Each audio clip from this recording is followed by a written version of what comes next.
Wages have grown this year, and that growth continues into the new year as higher minimum wages go into effect in 22 states.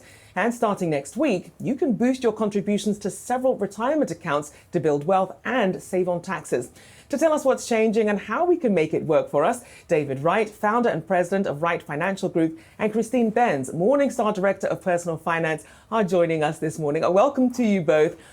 David, I want to start with you. Obviously, if you're an investor, perhaps you've seen some gains this year. What should you be aware of heading into 2024 and the changes? Well, there's increased limits. Our income tax brackets are increasing the income limits, which is going to create a lot of opportunities for Roth conversions. We're letting our clients know that since brackets are increasing the income limits, there's more Roths that can be converted next year. Obviously, there's going to be higher contribution limits to 401ks, 403bs, IRAs, et cetera. So we want to take advantage of all of those changes as soon as possible in the new year. Also, with the appreciation in the income limits, there's going to be more room for capital gains, appreciated sales on capital gains for the new year. So all of those things are going to tie together for Americans to be able to capture and put away more wealth for themselves in the future. So, Christine, I want to bring you into this, in particular with regard to the increased thresholds. It sounds great. I like the sound of it personally. What are the challenges, though, that people should think about when they think about these thresholds changing for whether we're talking about 401ks, 403bs, et cetera? Well, one of the key things I always think about is just the virtue of putting things on autopilot, if you possibly can. And that's something that we have automatically if we invest in the context of a company retirement plan where the money's just coming out of our paycheck. We don't have to lift a finger. And it turns out that that's a great way to invest. It instills discipline. It keeps you investing even when the market's volatile. So I would say do that with your other investment accounts as well. Do that with your IRA contributions rather than rushing in a contribution right before the tax filing deadline. Put those contributions on autopilot, contribute every month. It just makes it a much lighter lift. So David, with that in mind, obviously a lot of changes coming at people. How should they prioritize which are the best ones that apply to them versus some of the ones that perhaps don't apply to them if they're a business owner? How do they navigate all this?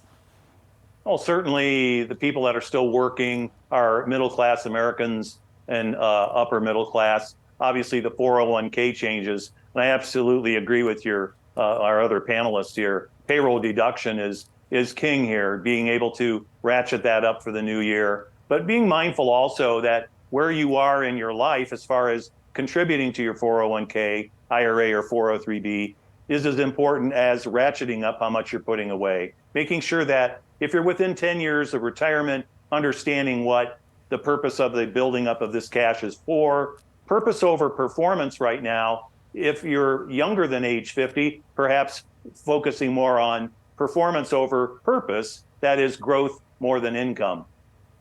And Christine, I want to ask you about Roth IRAs in particular. That's often a subject that comes up when we think about retirement, but there's an income level. So what can people do when they think about 2024 and say they're above that income level where they can, participate in a Roth IRA? Is the backdoor Roth IRA still an option in 2024? And how can people go about accessing that?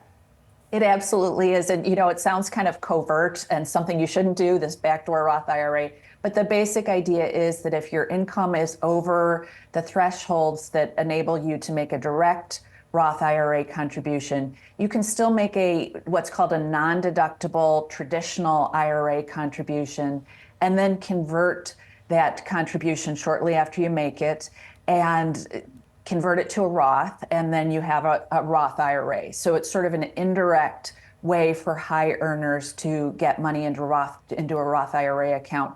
There are some rules that govern the tax treatment of those conversions. So check with someone who is tax savvy, a financial advisor or a tax advisor, just to make sure that it's a good idea for you.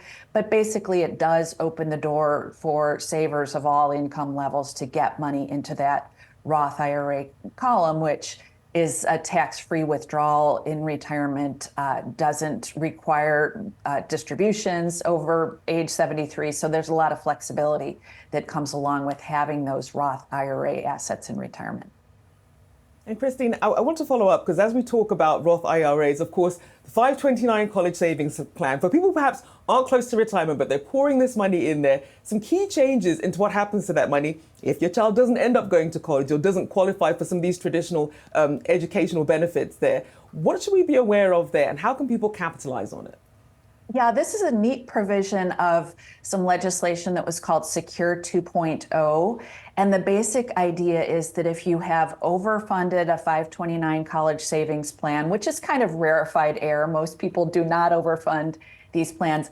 But if in fact you do and you have more in that account than your child actually needs for college, the beneficiary, the child, can contribute to the Roth IRA, can take the 529 funds subject to those annual contribution limits and get the money into a Roth IRA. So it's kind of a neat technique for people who are in this rarefied air of having oversaved for college. Most people are scrambling and taking out loans, of course.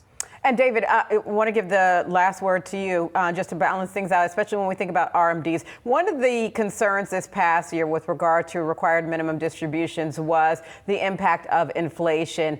Is there any way that retirees can kind of account for that or adjust for that?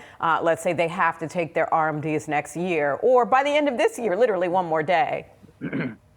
Well, passed in 2024 Tax Act, qualified charitable donations are going to be allowable up to $105,000. We were stuck at that $100,000 level at age 70.5. A lot of people don't understand that. They think RMDs are due at 73, but you can actually start doing qualified charitable donations at age 70.5 of up to $100,000. So it's a year-by-year calculation. If you decide you can afford to do QCDs, then you can certainly do that. If you believe in this tax or next tax year, you're not going to have the wiggle room for as many charitable donations, you can kind of go year by year with that. But it's important to balance what the purpose of your money is based upon where you are in life and where you are in your retirement.